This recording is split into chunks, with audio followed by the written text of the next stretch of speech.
Welcome to our presentation today. I'm Tiffany Turner, Coordinator of Crisis Intervention and Support. We have a wonderful lineup for you guys, some of our very own in the district, but also some experts on this topic. So we're very excited to introduce to you Tony Newsome. He is a member of the Dallas Police Department since 1995. He's won numerous awards since that time when he started, including Officer of the Year. He was summoned to the Justice Department in Washington, D.C. to receive commendation from the United States Attorney General for his work in National Center for Missing and Exploited Children. He's currently assigned to the Dallas Police Department's Internet Crimes Against Children, and he's done extensive work in training people to respond to child pornography, internet crimes against children, indecency offenses, sexting, sextortion. The list goes on. We have an expert in the house, and we are really glad to have you back, Tony. I know you have brought a colleague with you, and would love for you to introduce Detective Jones and say a little bit about him as well, and then we'll let you take it away. All right, thank you very much, guys. Once again, I am Detective Tony Newsome of Dallas Police Department's Internet Crimes Against Children's Unit, and right here beside me, I have Detective Ronji Jones. Good morning. And I'm going to let him tell you a little bit about himself. Good morning. I'm a detective here in the Internet Crimes Against Children's squad. I've been with the Dallas Police Department going on 13 years now. A little bit about my background in law enforcement. I started in patrol for about 6 or 7 years. I've been a detective in our domestic family violence unit, as well as our child exploitation, where we combated sexual abuse to minors from a non-family aspect. So all of my suspects were strangers, teachers, someone that's not inside the household, offending on children. And for the last 2.5 years, I've been in internet crimes as a full-time detective, and I've been lucky enough to gain a really close relationship with Detective Newsome, and assist him by carrying his bags and doing whatever else I need to do in assisting him. But I'm honored to be here with you all today. All right, guys. So let's get started. Today we're going to discuss behind the screen emerging internet trends and online risks facing our young students today. Okay, so I know we are limited on time, so what we're going to try our best to do is hit some of the highlights of this presentation. We're going to discuss online exploitation as it's evolving. We're going to discuss some of the changes concerning AI and how offenders are targeting our kids using AI. And we're going to talk also and discuss about how parents are going to be the first line of defense. Okay, so in September of 2025, when it comes to AI, the law has clearly changed. Before September 1st of last year, there was absolutely no law against someone creating a sexual image or inappropriate or nude image of someone using AI and posting it online. But now, there are several laws against it. We have enhanced criminal penalties for AI-generated non-consensual sexual deep fakes, restrictions on AI tools that create sexual content involving minors. We have expanded ban on child sexual materials involving AI-generated content, as well as deep fake reporting platforms and obligations concerning AI. So this basically gives us as law enforcement the opportunity to now go after offenders who are using AI-generated photographs and videos, as well as cartoon-like images and videos as well. So now we can hold our offenders accountable. Okay, so today, some of the landscape that we see where a lot of these individuals or offenders will communicate with our young students will be on various social media platforms, through online gaming chats, through Discord servers, as well as a lot of groups and private messaging apps. And we're going to discuss some of those apps as well. Some of the social media apps you see here Snapchat, the yellow icon at the top, to the right at the top is Discord. The bottom right, TikTok. In the middle is a messaging app, Sessions. And to the top left in green is WhatsApp, and below that, Instagram.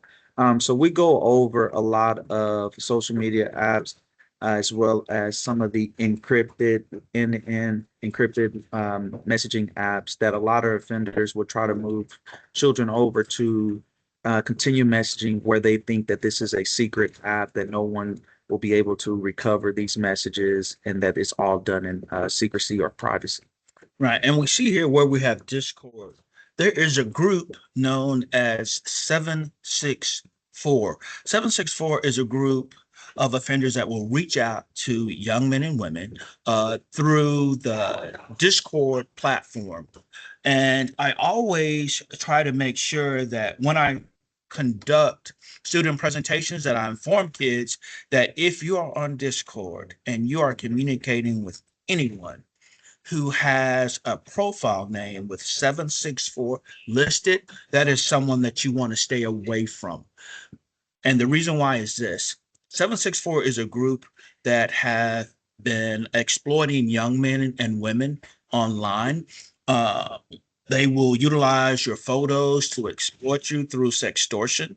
We also have some of those that will go out, target young men and women, and force them to mutilate themselves either through cutting, burning, burning themselves, and things of that nature. And they will force these kids to do that with these exploitive photos and videos that Yeah. they receive. Yeah, these are what we call extremists. They're very sadistic and they're targeting children and they're hiding behind certain messages. They'll be private. They'll pretend to start off as a friend, but then they'll become very extreme in their approach and trying to get our kids not only to physically harm them, but also mentally tear them down. Now, let me say this too concerning all the apps that we have here. Um, every single one of these apps is what we've seen um, for our sextortionists to utilize. Their motive of operation is this: they will meet them on a grouping app, say, for instance, like Discord. They'll meet them on a grouping app, and then they will state, hey, let's have a conversation on another platform where I can communicate with you one on one. The reason why they do that is because they will utilize the encrypted nature of those particular platforms, which makes it hard for law enforcement to track. So they will move them from a grouping platform to a one-on-one encrypted platform. And at that point is where the grooming process starts, We right? call that a red flag. Yes, yes, that is a major red flag. So we want to make sure that our parents have conversations with kids about this. And let me say this: for parents, it is important that you have these conversations on a regular basis. I can't express this enough. It is not a one-time thing that you discuss these situations with your kids. The more you discuss it with them, the more it sinks in. And the more you discuss it with them, when that situation happens, when that red flag uh, then happens, the child is now, this is something my mom or dad discussed with me. This is what my mom and dad was talking about, right? So it's important that parents have these discussions with them on a regular basis. Okay. So the shift that we're seeing now is with AI is it's creating a faster method for the offenders. It's not the old, method of I have to meet a person in person to offend on them. With AI, it's creating a very quick process for them to exploit children. And with that, sometimes it's difficult for us as law enforcement to combat this. And it also provides easier tools and access to offending the children as well. Yeah. And once again, due to technology, it is happening rapidly. And technology is forever changing, right? With that being said, these offenders are utilizing technology in order to communicate and reach out to our kids. I discuss with parents and with kids on a regular basis that fake profiling is very prevalent, meaning that the individual depicted in that profile photo is not always the individual that you're communicating with behind that computer, behind that social media profile, or behind that gaming profile. So, So AI and how it is a risk for our kids. The deep fake images from innocent photos used to be we would instruct kids, hey, make sure that you don't share inappropriate photos with anyone that you meet online or with a boyfriend or a girlfriend. Now, in the age of AI, you never have to share an inappropriate photo at all. These predators are now taking these photos, innocent photos that they find of young men and women online, plug that into an AI program, and create these nude photos, inappropriate videos, and things of that nature, as well as voice cloning. And they also utilize this once again to create those fake profiles. And once this is how those grooming processes also are started. And let me say this as well. We've seen where AI has been utilized to plug in how to have a conversation with a 13-year-old or how to respond to this statement that a 13-year-old made. So I can seem like I'm a 13-year-old. And we've seen cases like that. And it has created some major issues for our young teens. So parents, we want you to make sure that you are aware of that. Just because you see a conversation and that conversation that your kid is having with someone that they meet online, you may think to yourself, oh, this is how a 13-year-old would respond. They might not necessarily be a 13-year-old. That may be an individual utilizing AI to communicate with each other. right here is just an innocent profile picture of Ariana Grande. This is her profile. And here we're just trying to explain to parents how you guys can see that the grooming process utilizing AI can happen. They'll take an innocent picture here and then incorporate it into whatever AI program they use and create sexualized images of the child to extort them. Right. And let me say this. With these AI programs now, um, what they will do is, say, for instance, they will plug one of the videos that we have here that we see of Ariana Grande on her site. Take that video, plug it into an AI program. That AI program will then pick up the mannerisms of the individual that they plugged in. Then take that photo or video, plug it into AI, create a nude photo or video of that child, and now AI is mimicking the mannerisms of that child in the video. Right. And when they do this, it raises an alarm for the child because now they're questioning, would anyone believe me?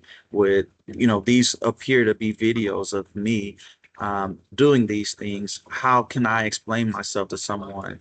And not only the physical um, effect of this, but the mental effect of it. Yeah, and we're beginning to see that with social media, with AI, with extortion, all of these things is creating major mental stress for a lot of these young men and women. So we're gonna go real quick to show you guys as parents how some of these images look. Right. On the right is going to be a deep fake image, meaning that it was created by AI. Here on the left is an image that is an actual photo. Man, with the naked eye, you can't tell the difference. And the exact same thing goes to play whenever they are utilizing AI for these videos. But what we've begun to notice is that within those actual photos or real photos, there is information known as metadata, such as the date, time, and location of where that photo and video was taken. Whereas in the deep fakes, they don't contain that. Want to elaborate on that real quick? Yes, these are quick examples of images. And at the top, you can see if they're real or fake. All of these images were created through AI. All of these images are actually fake images. And there's identifiers in these photographs as law enforcement that we can see that to the naked eye and to the community you may not see. And some of these people don't even exist at all. Some of these are just computer generated photos of that cannot be traced to anyone. If we go back and try to trace any information about this, metadata will provide us with some type of information for us to say where this picture came from as far as the device, if it was a cell phone, if it was a tablet, if it was a camera, yeah, like a digital camera, um, as well as geographic locations. If it's a computer generated photo, it will not have any of that information or the times will be incorrect. Let's do this. Let's discuss some of the things that parents can do. Okay. All right. Key message for children is to report even if the image is fake. And once again, these are discussions that parents are going to have with their kids. Okay.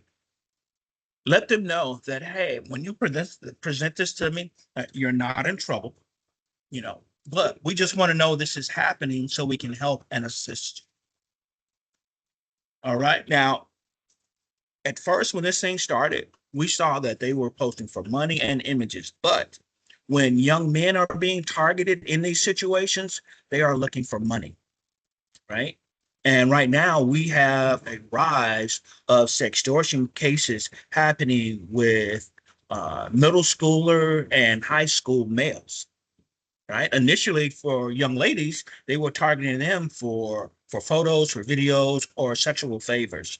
But right now, it's about finances, and they are targeting once again young middle school and high school males. But the biggest problem for us when it comes to investigating these cases, a lot of these cases are being initiated by sextortionists that live in other countries. So it's really difficult for us at times to investigate. Yeah, but as law enforcement, we are trying to combat that. The federal government has and incorporated some laws that'll go after offenders in other countries. So we're doing our best to combat this. Okay, so for sextortion, this is a common path. Friendly contact, all right. Then they try to build a trust, and they then will send them an image of what you believe is the individual that they're communicating with online, and then they will request one from the student in return, right? And so at that point is where the isolation comes in. But all of this accumulated together is basically the grooming process. All right. So platform red flags, group chat, private messages, Discord, Telegram, WhatsApp, and Snapchat are going to be the platforms that these situations take place, and the secrecy and the pressure. Yeah, so if you ever come across any of those apps, it's not that we're saying those apps by themselves are bad. It's just can raise some type of concern, and it's possibly that you should probably have a conversation with your child. Okay, real quick for parents, when you're presented with this situation, stay calm. Okay. Thank them for telling you and informing you about the situation. Don't promise secrecy. And at whatever the case may be, preserve the evidence, right? And how do we do that? Have the child stop communicating immediately, right? Don't scroll or open or reply or delete or screenshot. If safe and you're able to, put the evidence in airplane mode and notify the school administration also that this situation is occurring. And let me tell you why. Because for parents, this situation is probably going to escalate at school. This is where the student is going to find out that their photo or their video is out there for the world to see. Okay. And so don't text yourself or screenshot it. Don't email yourself the images, and don't ask your child to share that information. Okay. What not to do. Parents, don't begin to investigate these situations on your own. We've had situations like that, right? Also, don't delete the evidence and don't contact the suspect. Allow us to do our job to help and assist you. So once you come across a situation such as this, Once again, preserve the evidence and contact 911. Okay. Okay. All right, parents, we wish you the best and we thank you for your time. Please, no matter what the case may be, our kids are loved. They're precious to us. We want to make sure that we can do the best we can to help and keep them safe whenever they're online.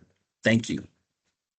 Tony and Ranji, thank you so much for just the information. As a parent myself, I'm over here thinking, not my kid, like this couldn't happen to my kid. And I think that is kind of the common mindset we have to address in our own self, that in order to avoid this being our kid, we do need to be having these conversations openly with our kids about these trends and what they can watch for. And keeping that dialogue open is really what I hear you say over and over is kind of the key thing. So thank you guys so much for the work you're doing.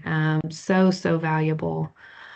We are hoping you'll stick around a little bit because we may have some questions for you here in a moment, but we're going to transition over to some people on our team here in Eagle Mountain-Saginaw ISD. We've got Colleen Ruston, who is an LMSW. She's one of our intervention counselors here in district. And then we've got Chantel Adams, who is an LCSW supervisor, who is also an intervention counselor here in district. And they're going to expand this conversation to just talk about the mental health impact of AI on children. So ladies, please take it away. My name is Colleen Ruston. Like Tiffany so kindly introduced, I'm the intervention counselor at Creekview Middle School. Chantel and I are here to talk to you all about the impacts of artificial intelligence on school-age children. And I want to offer a disclaimer. I am not an AI expert. I feel like Detective Tony can confirm that I feel like technology is surpassing our ability to even understand it, especially with artificial intelligence. So with that, I do want to share some of the apps and web-based platforms that our co-presenters were talking about. Definitely students of teen years and younger are using. Bark.com is a really wonderful parental control service. And they presented this information that these are some of the top apps for AI that kids are using. ChatGPT is one we've all heard about. I didn't know this, but GPT is generative pre-trained transformer. Basically, it's network models that analyze data that's input by humans. This is the part to remember. And they interpret and produce human-like texts, images, and sounds. And pretty much everybody is using these at this point. So these are some of the top ones we know kids are using.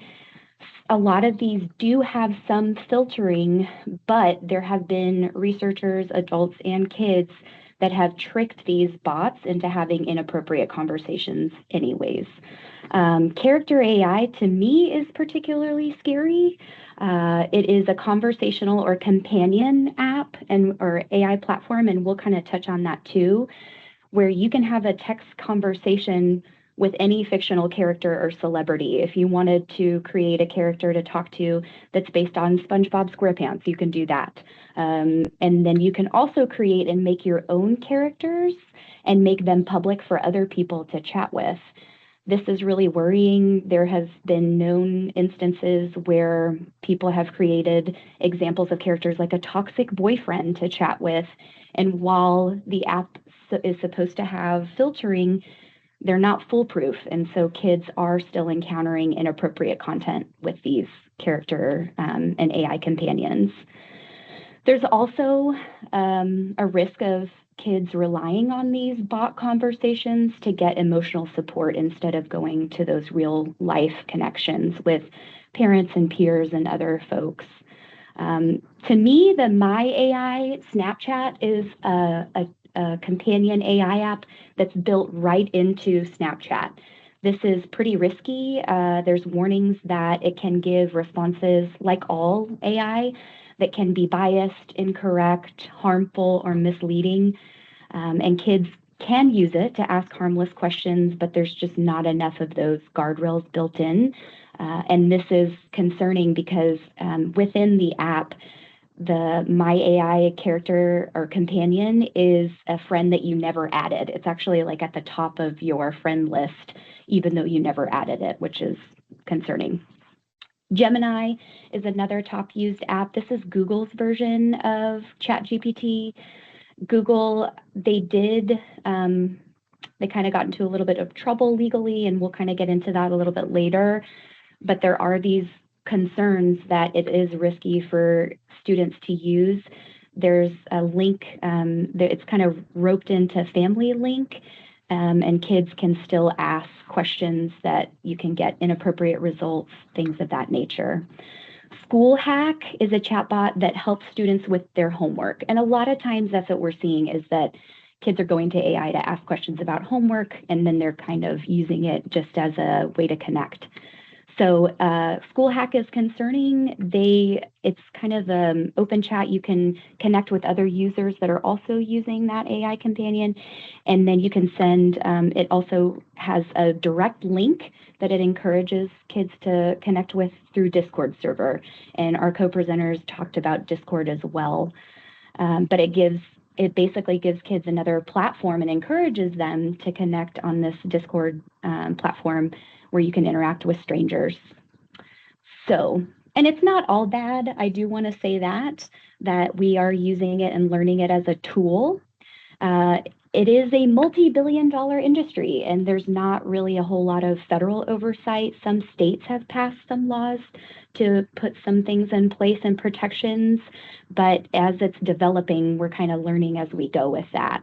But this is pretty wild. If you'll notice, ChatGPT reached 100 million users within 2 months of use, and a lot of other platforms just didn't get that. It took Spotify 11 years to reach 100 million users. It took WhatsApp 3.5 years. TikTok, it took 9 months, which is much faster, but that's pretty surprising that that's how popular ChatGPT has become in just those 2 months. So this is really one of the more concerning components of AI are the companions.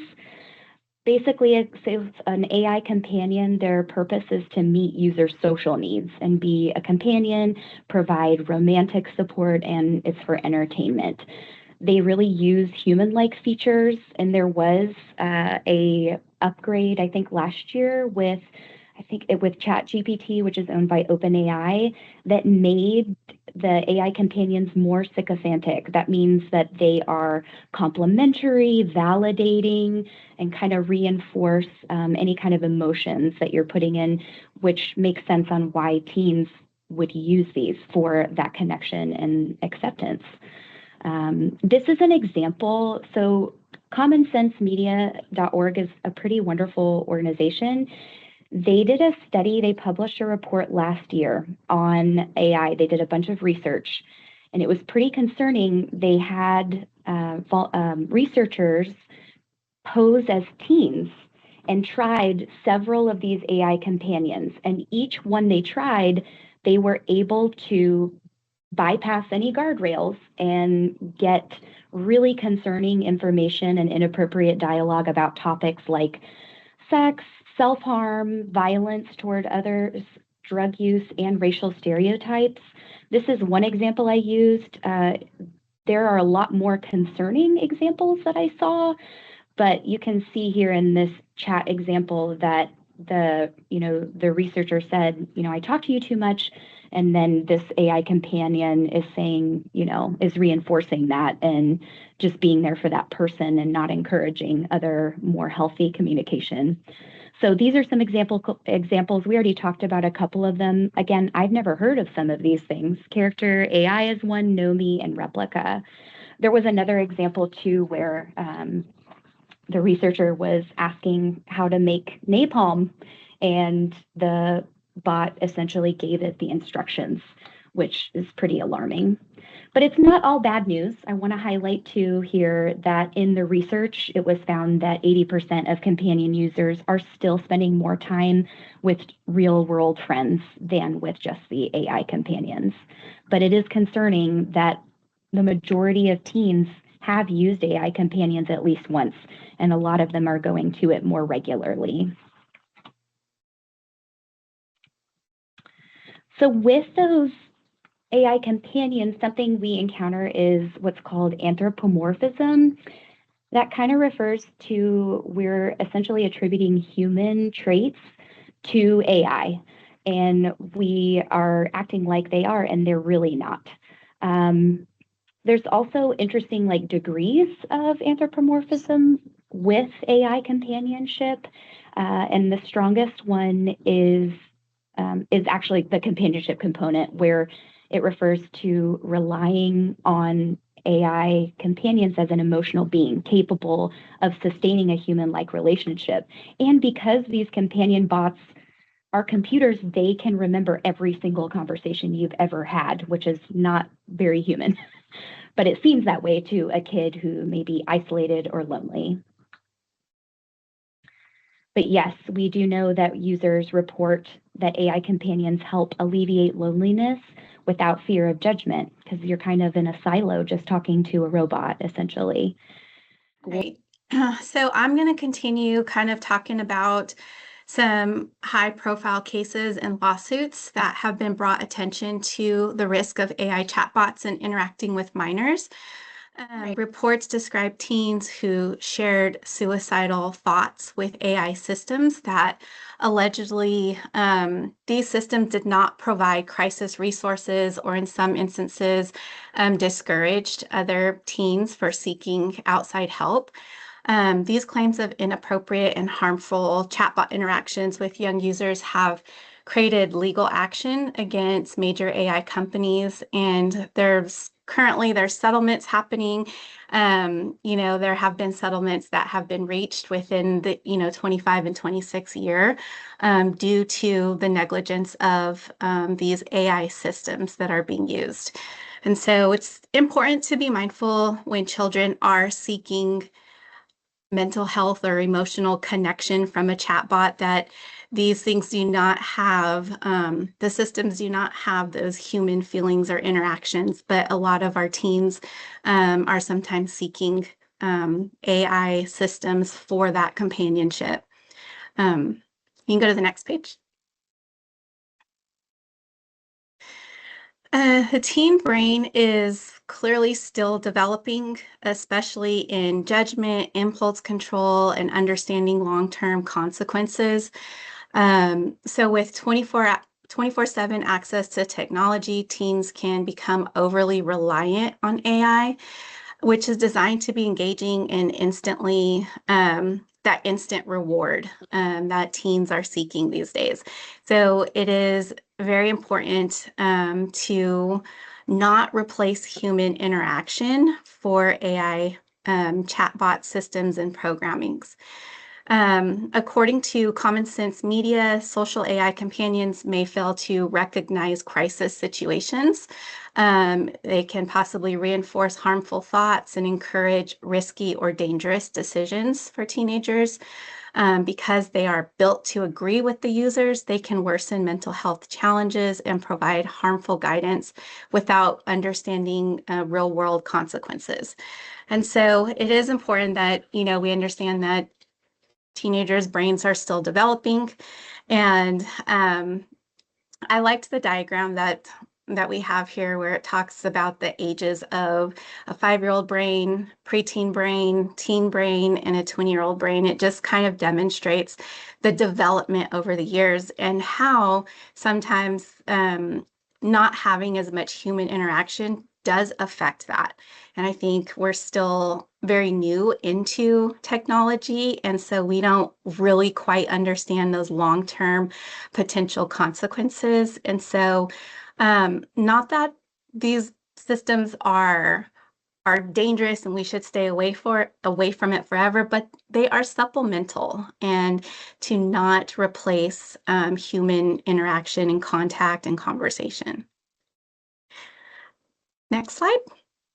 So our detectives talked about this earlier, and so did Colleen. And so just to be mindful to ask your teen, what AI tools are you using? Like, can you show me them?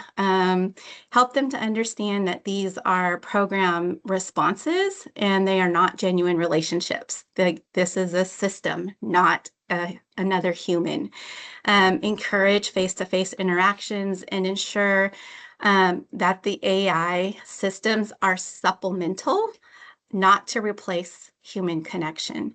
Remind your teen that AI health information should never substitute for professional medical advice, and encourage them to verify health information with parents, a health provider, mental health professional, or another trusted adult before acting on any advice that's submitted to a student from an AI system. I think the purpose of my portion is to encourage more human interaction and also be mindful that these AI systems are to be supplemental and helpful, but not to replace the human contact and human interaction and that one-on-one conversation with other adults. Thank you so much, Chantel. This is and Colleen, this is great information. I am first want to hear from and would love for you to unmute your mics, Tony and Ranji. Any thoughts on this information? I know it probably partners well with some of the information you shared. Any thoughts just off the cuff from you guys? I'll start with, I agree 100% about just minimizing your use with these things. Use it to your benefit, but don't overuse these AI things. We joke around all the time. We catch ourselves on social media. Tony's a big TikTok user, and I'll always grab him a little bit and say, "Hey, man, give yourself a break from that." But it's information that's out here for us to use, but we just have to minimize how much we use it. Right. Yes, I will agree. There's a balance. And I've got to say this, much like our previous or presenters have stated, that these things aren't all bad. They are not. But there are others out there that will take these things and utilize them in a negative manner. Yeah. Right. So once again, it's not all bad. It's okay, but there is a balance. Now, for me, I utilize them a lot for research. I have to for my job based on what I do and how I do it. But even like Ranji said, for myself, I still have to say, okay, let me kind of slow it down for a little bit. Let me move to another area of my research. But parents, once again, and I can't express this enough, that it is important that you have a conversation with your kids about all the things that I've discussed, as well as the things that our other presenters have discussed as well. Because at the end of the day, it's about mental wellness for our kids. That's what's most important, right? Their mental wellness and their mental Absolutely. well-being. Well, Can along I, that, go ahead. Yeah, go ahead, I Ranji. wanted to add one more software that I realized that was not mentioned in any of our slides, and that's Grok. It's through Twitter, and there was a period of time where there was a lot of offenders using Grok. But I think Grok has started trying to combat some of the child exploitation that was happening through their platform. And I just wanted to throw that out there because I think we forgot to mention it. Right. And I did not see that in any other presenters. Right, right. Which goes to the point that this thing is ever changing, right? Yes. What we may have today that we're targeting and discussing, it's going to be something totally different that we're going to add tomorrow. So for parents, it's important that you're aware of this, that once again, what may be an issue today may not be an issue tomorrow. And technology is ever changing.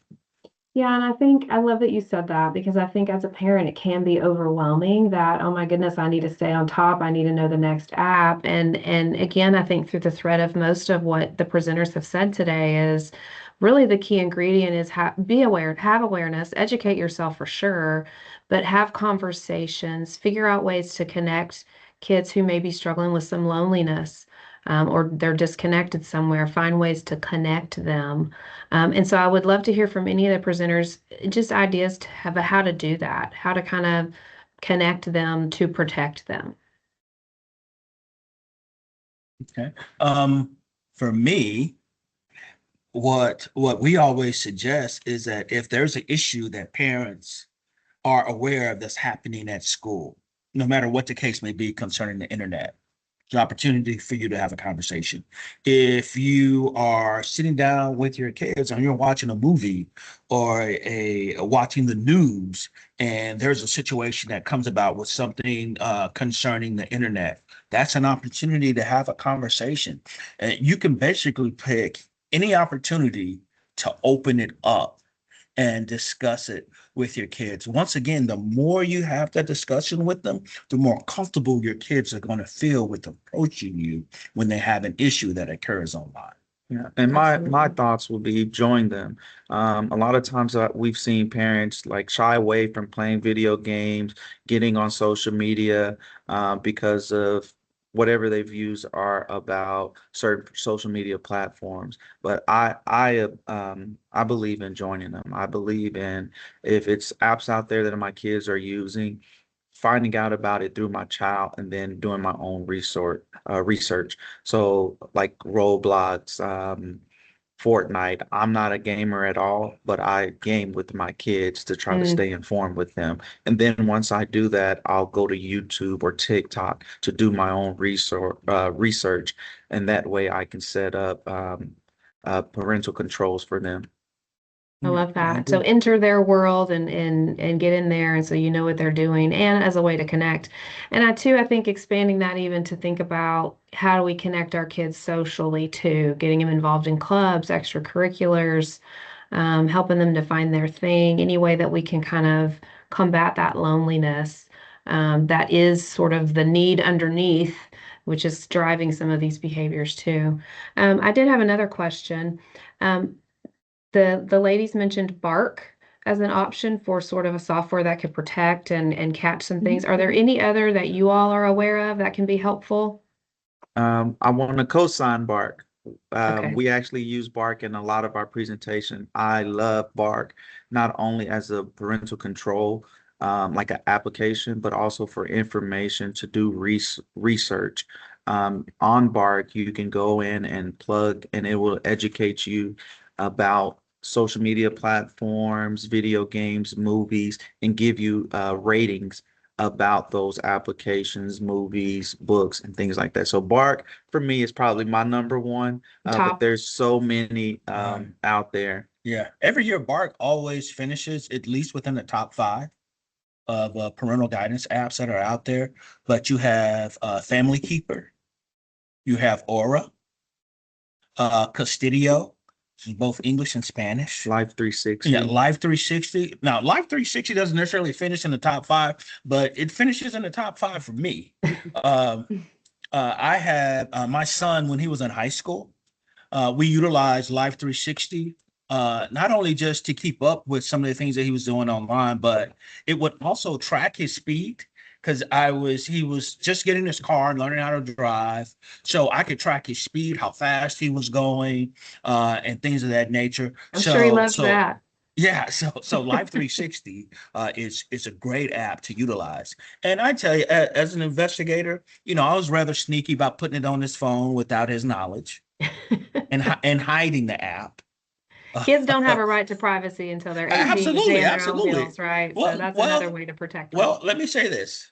For my kids, I have a right to privacy, but they don't as long as I'm paying Right. all the bills. That's right. And just That's to right. throw So another really one out there, important.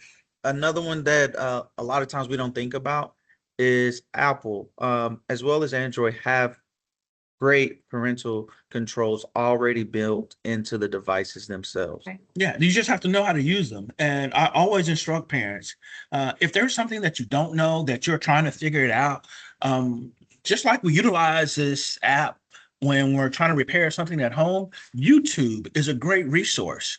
You can go on YouTube, say how can I utilize the iOS updates in order to monitor or to put on parental guidance on my child's phone, and YouTube will populate with various videos that will be able to assist them in doing so. Or even Chat GPT, Or which we ChatGPT mentioned. also. But Love that. Once again, there's that Good balance, things. right? Good things in technology. Absolutely. Yes. Carmen, were you going to say something? I just had a quick question about the work that you guys do. Do you see any age group in particular that seems most vulnerable? I'm just thinking from a parent lens. If I've got an elementary kiddo, I might be listening to this and thinking like, well, maybe some of this doesn't apply to me. But I just wonder if you could kind of add some insight into that. Yes, ma'am. I think all ages. It just depends on the platforms. I mentioned Roblox. Roblox usually, as a parent, you would think younger kids, but it's a platform for all ages. So as young as I have a 4-year-old that utilizes Roblox, who can easily fall victim to some type of online predator there. So I don't think that there's a specific age group. I would say it would go based off the platforms that a child is on and what's on their device. Right. I say Tiffany did a great job of touching on this earlier, where she stated, not my child. This would never happen to my child. Right. But in all actuality, it can. And for those parents that say, hey, this may not be a topic for my child because my child is in elementary school, you will be surprised Yeah. had knowledge how knowledgeable those elementary school kids are when it comes to AI. Right? That's the honest to goodness truth. So no matter what the case may be, this applies to every age group. Right. And not only if they have a device, because just like I said, my 4-year-old who's beginning school already have a device. So his friends, they can have conversations about devices and different programs and different applications that's out there. So it's really no age group. Right. And let me say this too. This is another situation that we've seen occur, is that parents will not allow their child, based on their age or maturity, to have a cell phone or a tablet or whatever the case may be.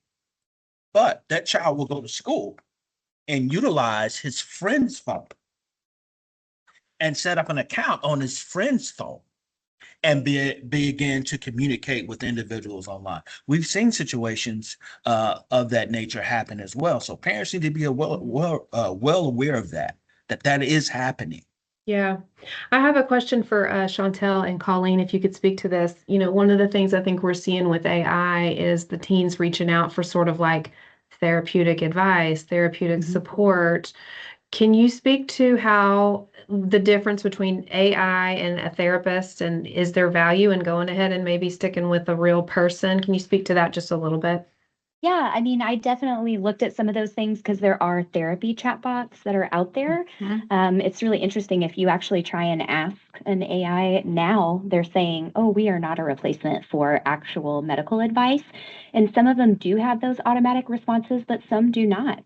And so, especially in our students, we know that a lot of times there are mental health issues that arise in teen years, and a lot of times those kiddos, for whatever reason, are not able to access care, and maybe they're going to those therapy bots as that support and trying to get that. But a lot of times we are seeing stories in the news about how they're not providing accurate information, and even the companies over those organizations will say these companions AI does not always provide factual information. It can be biased.